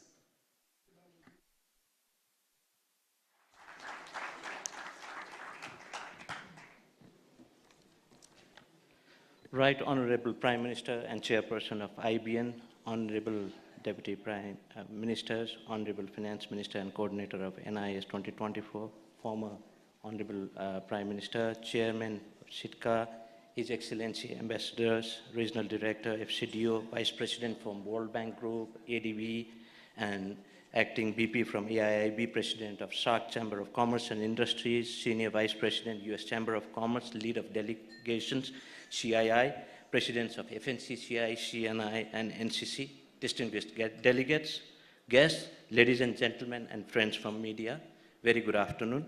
It is with great pleasure and honor that I stand before you today amidst this august gathering of minds and ideas. I warmly welcome you all to the third Nepal Investment Summit 2024. Your presence today signifies a shared commitment to growth and sustainable development, thereby shaping a brighter future for generations to come. We are delighted to welcome delegates from around the world representing different countries and companies. With around 800 foreign delegates from more than 60 countries and over 1,000 delegates from Nepal, the diversity of perspectives gathered here today is truly remarkable. This summit builds on the successes of past summits, each a stepping stone towards our collective vision of attracting substantial investments. As we gather here, we continue the legacy of those who have tirelessly worked to showcase Nepal's vast potential on the global stage. I extend my deepest gratitude to our Right Honorable Prime Minister for gracing us with memorable and inspiring address. Special thankfulness to Honorable Finance Minister for your steadfast determination, guidance, and leadership for organizing this summit. And my heartfelt appreciation to Honorable former Prime Minister for your gracious presence today, showcasing collective vision of our political leadership in promoting and leveraging private sector investments, including FDI in Nepal. I am deeply honored for the insightful address shared by our distinguished guests, which have added significant depth and breadth to our discussions. A special thanks to our valued development partners for their continuous support for promoting private sector investment and in turn creating a conducive business environment in Nepal. A special gratitude to UK FCDO for facilitating in organizing this investment summit. A special thanks to Chairperson, Chief Secretary, and members of the Implementation Committee, Secretariat, and my team, Technical Committee, the Special Task Force for amendment of provisions prevailing in existing Act regulations, and whose tireless efforts have been the backbone of this summit. And extend my heartfelt appreciation to each one of you. And further, I'm deeply grateful to the invaluable support of the private sector umbrella organization, the media fraternity, Hotel Solti, the event management company, and the security personnel whose collaborations have amplified the impact of this summit by ensuring the smooth and secure conduct of the event.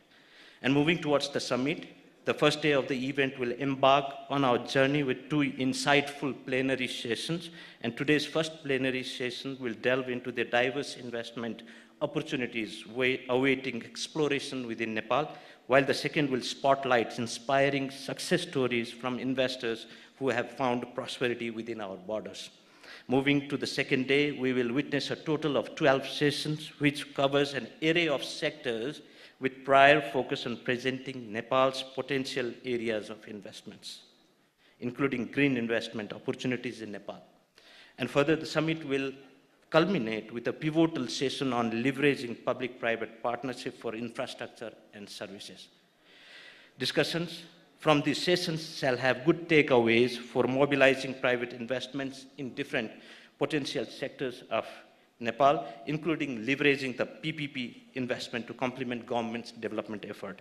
Looking ahead, I anticipate that the discussions and collaborations forged during the summit will pave the way for mobilizing private investments, the country, and paving way for transformative journey towards economic prosperity and sustainable development. It is great appreciation and admiration that I extend my sincere gratitude to Government of Nepal for the recent action in issuing the ordinance for the amendment of Public-Private Partnership and Investment Act 2019. This monumental steps marks a significant achievement for the Investment Board Nepal, and it underscores its journey towards becoming a sustainable, more functional, robust, and autonomous institution. And may we embrace the challenges with courage and possibilities with optimism.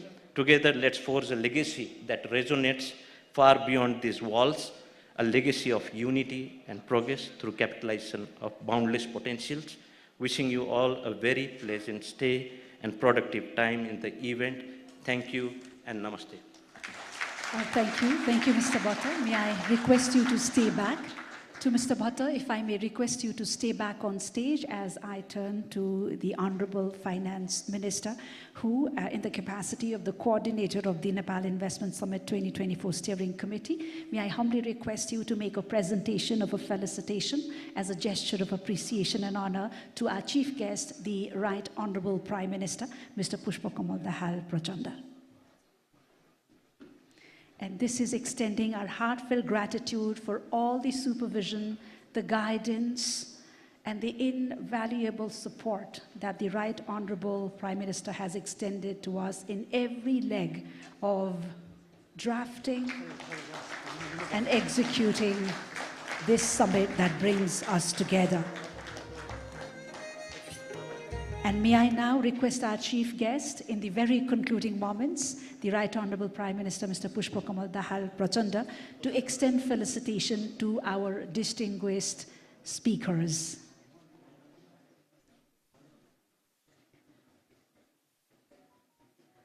May I request our chief guest, the Right Honorable Prime Minister, Mr. Pushpakamal Dahal Prachanda, to extend felicitation to our distinguished speakers. This is extending our deepest gratitude and appreciation, first and foremost, to the President of Nepal Chamber of Commerce, Mr. Kamlesh Kumar Agarwal.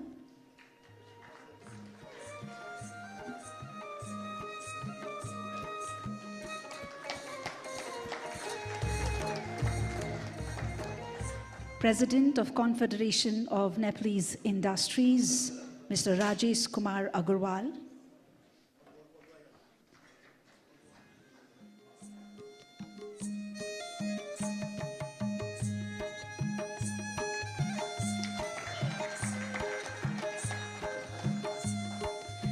President of the Federation of Nepali Chamber of Commerce and Industries, Mr. Chandra Prasad Dhakal.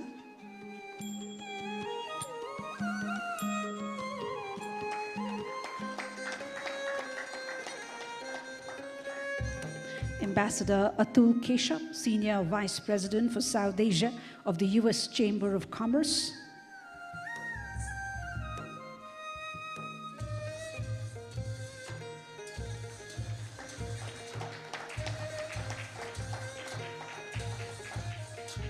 Mr. Ben Mellor, Regional Director, Foreign, Commonwealth and Development Office, FCDO.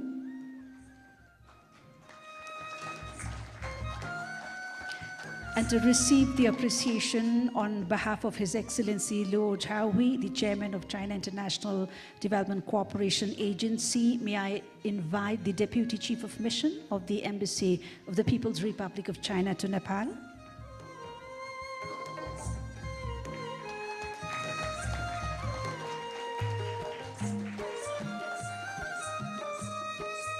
Mr. Supratim Datta, the lead of Delegation, Confederation of Indian Industries.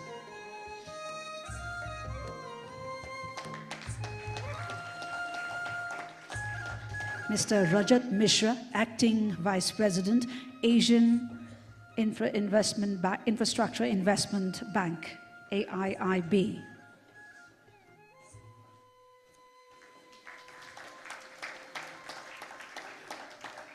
Mr. Yin Ming Yang, the Vice President for Central West and South Asia, Asian Development Bank, ADB.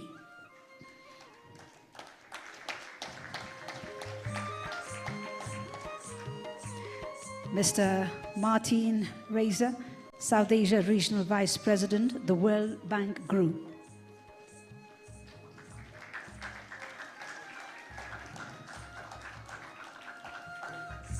Honorable Mr. Sher Bahadur Deuba, leader of the main opposition party, as well as the former Prime Minister.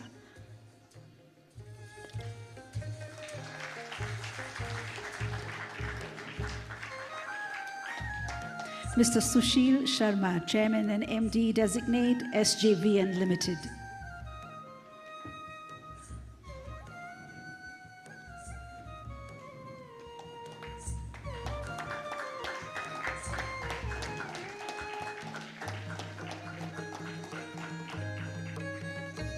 Mr. Muhammad Jasheem Uddin, President, SAARC Chamber of Commerce and Industries.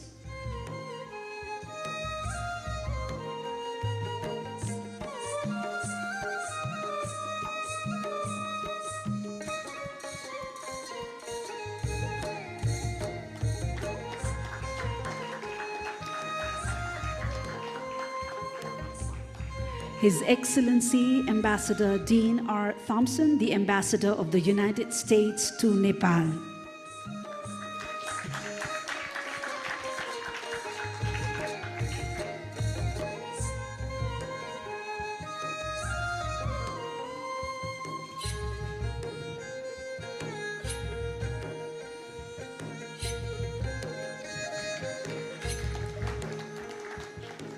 His Excellency Ambassador Naveen Srivastava, Ambassador of India to Nepal.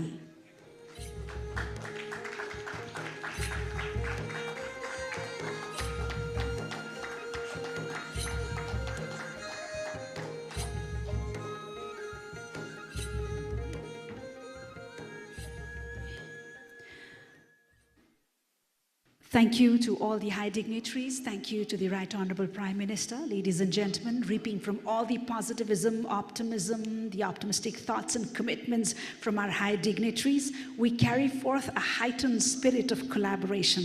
And together we have the opportunity to unleash Nepal's vast potential. We've already treaded on a step ahead.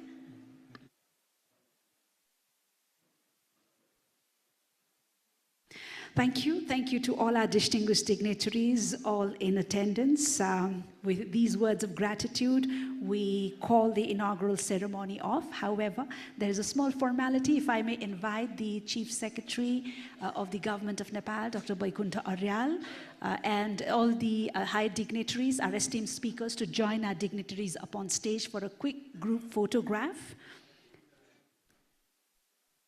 before we disperse, ladies and gentlemen. This is inviting our esteemed speakers to kindly grace us on stage one more time, requesting the Chief Secretary of the Government of Nepal, Dr. Baikuntha Aryal, to also grace us upon stage as we come to the very... May I also invite upon stage Honorable Deputy Prime Ministers, the Honorable Ministers, as well as Province Chiefs who are gracing us today at this very august occasion. And ladies and gentlemen, please note that our Honorable Deputy Prime Ministers and Ministers will be part of the panel discussions and the plenaries that are the very important part of this event. May I also invite the Honorable Ministers up on stage, please, and our provincial chiefs, all the high dignitaries, if you could grace us up on stage for a quick group photograph.